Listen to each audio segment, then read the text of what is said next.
ماہ رمضان کا ایک نام ہے شہر القرآن۔ ماہ رمضان کا ایک نام ہے شہر القرآن کہ یہ قرآن کا مہینہ ہے۔ اللہ تعالیٰ نے قرآن کا رمضان کا تعارف فرمایا، شہر رمضان الذی انزل فیہ القرآن۔ یہ شہر الصیام بھی ہے، روزے کا مہینہ، لیکن روزہ بعد میں ہوتا ہے، قرآن اور تراویح پہلے پڑھی جاتی ہے۔ اور یہ صرف قرآن ہی نہیں، اللہ تعالیٰ نے تمام کتابوں کو ماہ رمضان کے اندر اتارا۔ حضرت آدم علیہ السلام پہ جب صحیفے نازل ہوئے، تاریخ 3 تھی اور مہینہ رمضان المبارک کا تھا۔ سیدنا ابراہیم علیہ السلام کو اللہ تبارک و تعالیٰ نے جب صحیفے عطا فرمائے، تاریخ 6 تھی اور مہینہ رمضان کا تھا۔ اللہ تعالیٰ نے جب حضرت داؤد علیہ السلام کو زبور عطا فرمائی، تاریخ 9 تھی اور مہینہ رمضان کا تھا۔ سیدنا عیسیٰ علیہ السلام کو اللہ تبارک و تعالیٰ نے جب انجیل عطا فرمائی، تاریخ 18 تھی، مہینہ رمضان کا تھا۔ جب اللہ تعالیٰ نے حضور پاک صلی اللہ علیہ وسلم کو قرآن پاک نصیب فرمایا، تاریخ 27 تھی اور مہینہ رمضان کا تھا۔ ساری کتابیں آئی تو رمضان میں ہیں، لیکن چھائی قرآن مجید ہے۔ جیسے اللہ تعالیٰ نے رمضان کو مہینوں کا سردار فرمایا، اللہ تعالیٰ نے قرآن کو کتابوں کا سردار فرمایا۔ اللہ نے رمضان کے اندر روزے اور قرآن کی بڑی عجیب نسبت رکھی ہے۔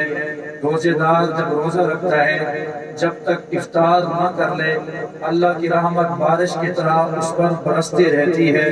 قرآن کا قاری جب قرآن کھولتا ہے، جب تک قرآن بند نہ ہو، اس وقت تک اللہ کی رحمت اس کے اوپر برستی رہتی ہے۔ قرآن پڑھنے والے کو بھی تشبہ بالحق حاصل ہے، روزہ رکھنے والے کو بھی تشبہ بالحق حاصل ہے، قرآن پڑھنے والے کو بھی اللہ سے مشابہت حاصل ہے، اور روزہ رکھنے والے کو بھی اللہ سے مشابہت حاصل ہے، کیونکہ قرآن بھی سب سے پہلے اللہ نے پڑھا۔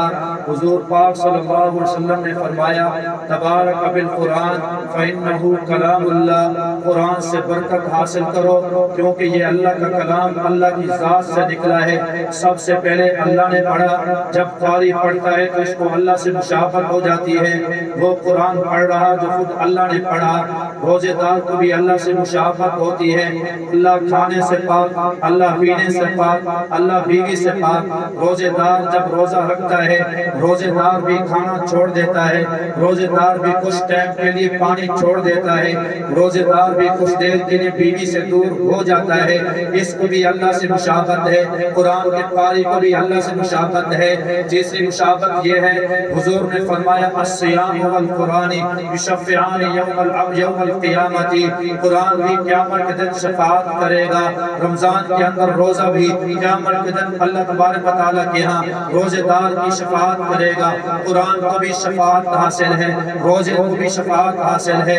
چوتھی نسبت یہ حاصل ہے کہ قرآن پڑھنے والا بھی اللہ کے قرب میں آ جاتا ہے، روزہ رکھنے والا بھی اللہ کے قرب میں آ جاتا ہے۔ اللہ نے ہر نیکی کی لیمٹ بیان فرمائی، لیکن روزے کے لیے فرمایا جو روزہ رکھتا ہے میں رب خود اس کی جزا بن جاتا ہوں۔ اتنی فضیلت، اتنی گہرا رب تھا، تبھی تو پاک پیغمبر صلی اللہ علیہ وسلم رمضان کے اندر 2 مرتبہ قرآن مجید پڑھا کرتے تھے۔ قرآن مجید پڑھنے اور تلاوت کرنے کے واقعات سنائے میرے بھائی۔ مولوی محمد عمر نے تیری میری بھی تلاوت ہے، ایک صحابہ کی پاک پیغمبر کی بھی تلاوت ہے۔ تلاوت کے اندر فرق ہوتا ہے۔ میں آپ تراویح کے اندر قرآن سنتے ہیں، ٹانگیں جواب دے جاتی ہیں اور دل اکتا جاتا ہے، پریشان ہو جاتے ہیں، رکعت لمبی ہو جائے، آپس میں چیمیں گویا کرتی ہیں کہ یار آج تھک گئے، آج قرآن زیادہ لمبا ہو گیا۔ قرآن کل بھی زندہ باد تھا، قرآن آج بھی زندہ باد ہے، کل بھی میٹھا تھا، آج بھی مٹھاس ہے، کل بھی شہد شہد سے زیادہ میٹھا تھا، آج بھی شہد سے زیادہ میٹھا ہے۔ اصل میں ہم بیمار ہو چکے ہیں۔ جب بندہ کوئی بیمار ہو جائے پھر اس کو مچھلی کا گوشت اچھا نہیں لگتا، بکرے کا گوشت اچھا نہیں لگتا، گیہوں اچھا نہیں لگتا، بکرے کا گوشت بھی اعلیٰ ہے، مچھلی کا گوشت بھی اعلیٰ ہے۔ وہ بندہ آپ جب بیمار بخار ہو پھر منہ کا ذائقہ اچھا نہیں ہوتا، تیرا میرا دل بیمار ہے۔ اس طرح سے قرآن کی تلاوت کے اندر شوق ذوق نہیں ہوتا ہے۔ پاک پیغمبر کے صحابہ القرآن للبکا، وہ کہا کرتے تھے لوگوں قرآن کو رلانے کی خاطر اترا ہے۔ صحابہ کی صفت یہ تھی، ایسا کوئی صحابی نہیں ہوتا تھا کہ جب قرآن پڑھا جائے اس کی آنکھوں سے آنسو نہ آئے۔ اللہ کے نبی قرآن مجید پڑھنے کھڑے ہوئے ہیں، ان تعذبہم فإنہم عبادک وإن تغفر لہم فإنک انت العزیز الحکیم۔ ربا اگر تو معاف کر دے بڑا عزیز اور حکمت والا ہے، اگر پکڑنے پہ آ جائے پھر بھی تو اپنے بندوں کو پکڑ بھی سکتا ہے، تیرے بندے ہیں۔ اس بات پر اللہ کے نبی جو روئے، اللہ کے نبی جو روئے، مسلح تر ہو گیا۔ صبح جبریل کو آنا پڑا، میرے محبوب کیوں روتے ہیں؟ اللہ نے آپ کی لیغفر لک اللہ ما تقدم من ذنبک وما تأخر، اللہ نے اگلی پچھلی ساری لغزشیں معاف فرما دی ہیں، پھر آپ کیوں روتے ہیں؟ کہا اپنی امت کی خاطر روتا ہوں کہ اللہ میری امت کو معاف فرمائے۔ کہا میرے حبیب پیغمبر وَلَسَوْفَ يُعْطِيكَ رَبُّكَ فَتَرْضَىٰ، اللہ نے وعدہ فرمایا ہے قیامت میں آپ کو آپ کی امت کے بارے میں راضی کر کے چھوڑوں گا۔ جس بندے کی طرف آپ کا اشارہ ہوگا میں رب اس کو جنت میں داخلہ عطا فرما کر چلا جاؤں گا۔ اور یار سب سے پہلے بشیت کے انوار سے نقش روئے محمد بنایا گیا، پھر اسی نقش سے مانگ کر روشنی بزم کونوں مکان کو سجایا گیا۔ مجھے ہو حشر کا ڈر کیوں ہے قاسم، میرا آقا ہے وہ، میرا مولا ہے وہ جس کے قدموں میں جنت بسائی گئی، جس کے ہاتھ سے کوثر لٹایا گیا۔ اللہ کے نبی کی تلاوت اس طرح ہوتی تھی۔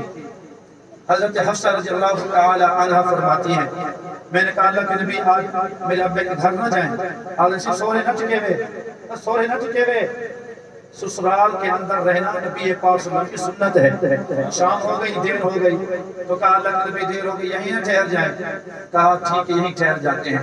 نبی پاک صلی اللہ علیہ وسلم وہاں آرام فرما رہے ہیں۔ حضرت حفصہ رضی اللہ تعالی عنہ کہتی ہیں رات کچھ زیادہ ہوئی تو پانی کی بوندیں گرنے لگی، میں نے کہا بارش ہو رہی ہے، اور میں اٹھی تو میں نے تکیے کو ہاتھ لگایا، تکیہ بھی گیلا تھا، میرے رخسار بھی گیلے تھے، میں نے غور کیا تو اللہ کے نبی کی آنکھیں موسلادھار بارش کی طرح برس رہی تھی۔ میں اٹھی ہوں میرے محبوب میرے گھر کے اندر کوئی تکلیف ہے، آپ اتنا کیوں روتے ہو؟ اللہ کے نبی نے فرمایا حفصہ تو سو رہی ہے، تیرا بھائی تہجد کے اندر قرآن پڑھ رہا ہے، وہاں آیت آ گئی کہ بہت سارے چہرے ایسے ہوں گے جن کو اللہ اپنے دیدار سے محروم فرما دیں گے۔ مجھے امت خیال آیا، مجھ محمد کو رونا آ گیا۔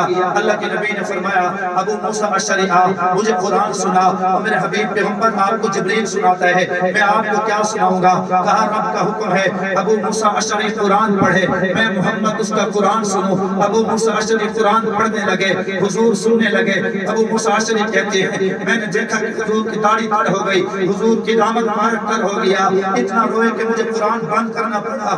اللہ کے نبی آپ کا رونا مجھ سے رہا نہیں جاتا۔ اللہ کے نبی کے صحابہ سیدنا ابو بکر صدیق اتنا کثرت کے ساتھ روتے تھے کہ لوگ پریشان ہو جاتے تھے۔ سیدنا عمر بن خطاب جب قرآن مجید کی تلاوت کرتے تھے نماز کے اندر چوتھی صف کے اندر سسکیوں کی آواز آتی تھی، اتنا روتے تھے کہ آپ کی آواز بند ہو جاتی تھی۔ آپ گلی کے اندر جا رہے ہیں، ایک بندہ تہجد کے اندر قرآن پڑھ رہا تھا، وَالطُّورِ وَكِتَابٍ مَّسْطُورٍ فِي رَقٍّ مَّنشُورٍ، اس نے آیت پڑھی اِنَّ عَذَابَ رَبِّكَ لَوَاقِعٌ، یہ آیت سنی بے ہوشوں کے گر پڑے۔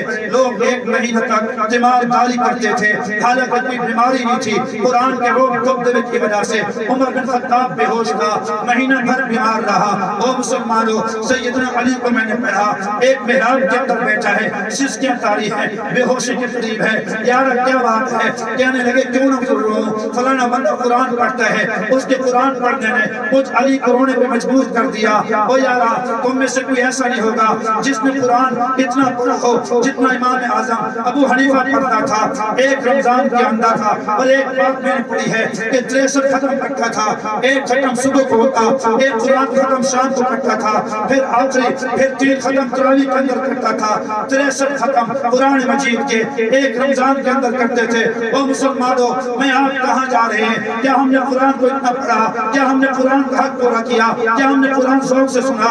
یقیناً نہیں سنا۔ آج ہم محروم ہیں اس پیغمبر سے جاری لگاؤ جس نے ہمیں قرآن جیسا معجزہ نصیب فرمایا۔ حدیث پاک میں آتا ہے جب بندہ قرآن پڑھتا ہے آسمان سے فرشتے آتے ہیں، اس کے منہ کو بوسے دیتے ہیں، آسمان تک فرشتوں کی قطاریں لگ جاتی ہیں۔ جتنا دیر قرآن پڑھتا رہتا ہے اس کے ہونٹوں کے فرشتے بھی بوسے دیا کرتے ہیں۔ آخری بات ختم ہو گئی بھئی۔ امام نافع مدنی رحمت اللہ علیہ، امام نافع مدنی یہ بہت بڑے امام گزرے ہیں، یعنی مسجد نبوی کے اندر 70 سال تک مسجد نبوی کے امام رہے ہیں۔ ہمارے استاد محترم 30-35 سال ہماری مرغی کی مسجد میں امام رہے ہیں۔ ساری دنیا ان کو جھک کے سلام کرتی ہے، سارا مرغی ان کا احترام کرتا ہے، ادب کرتا ہے۔ اور یارا اس امام کا کیا شان ہوگا جس کو اللہ نے امام الانبیاء کی مسجد کا 70 سال امام بنا دیا ہو۔ وہ امام نافع مدنی جب آتا تھا قرآن پڑھتا تھا، جب قرآن پڑھتا تھا تو اس کے منہ سے مشک اور عنبر کی خوشبوئیں اور لپٹن آیا کرتی تھی۔ شاگردوں سے رہا نہ گیا، استاد جی کیا بات ہے، کون سے خوشبو لگاتے ہیں؟ جب آپ قرآن پڑھتے ہیں عنبر اور مشک کی خوشبو آتی ہے۔ کہنے لگے میرے بچے میں غریب، میرے پاس کہاں سے خوشبوئیں آئیں؟ اصل میں رات کو سویا ہوا تھا، خواب میں امام الانبیاء کی زیارت ہوئی۔ امام الانبیاء نے کہا، امام الانبیاء نے فرمایا نافع مدنی قریب ہو، میں قریب ہوا۔ حضور نے فرمایا اور قریب ہو، میں قریب ہوا۔ حضور نے میرے لبوں پہ اپنے مبارک لب رکھے، پھر قرآن پڑھنا شروع کر دیا۔ فرمایا جیسے میں قرآن پڑھ رہا ہوں نافع مدنی میرا دل کرتا ہے میری مسجد میں تو اس طرح قرآن پڑھا کر۔ پھر میری چاہت ہو گئی، وہی رات تھی، پھر 70 سال گزر گئے ہیں۔ الحمدللہ جب بھی قرآن پڑھتا ہوں محمد عربی کے پسینے کی خوشبو آیا کرتی ہے، نام محمد سے خوشبو وفا آتی ہے، ان کے روزے سے امتی امتی کی صدا آتی ہے۔ جب بھی بیٹھتا ہوں مدینہ کی گلیوں میں ایسے لگتا ہے کہ جنت سے ہوا آتی ہے۔ مجھے آپ کو کثرت کے ساتھ قرآن مجید کی تلاوت کی توفیق نصیب فرمائے۔ اللہ تبارک و تعالیٰ اس مسجد کو، ادارے کو دن دگنی رات چگنی ترقی نصیب فرمائے۔ ہمارے استاد محترم کا سایہ ہمارے اوپر اللہ تبارک و تعالیٰ ان کا سایہ کا دیر سلامت و کرامت فرمائے۔ ہمارے بزرگ حاجی ڈاکٹر مشتاق احمد صاحب کو اللہ تبارک و تعالیٰ جزائے خیر نصیب فرمائے۔ ان کی دن رات کی محنت اللہ بارگاہ میں قبول فرمائے۔ وآخر دعوانا الحمدللہ رب العالمین۔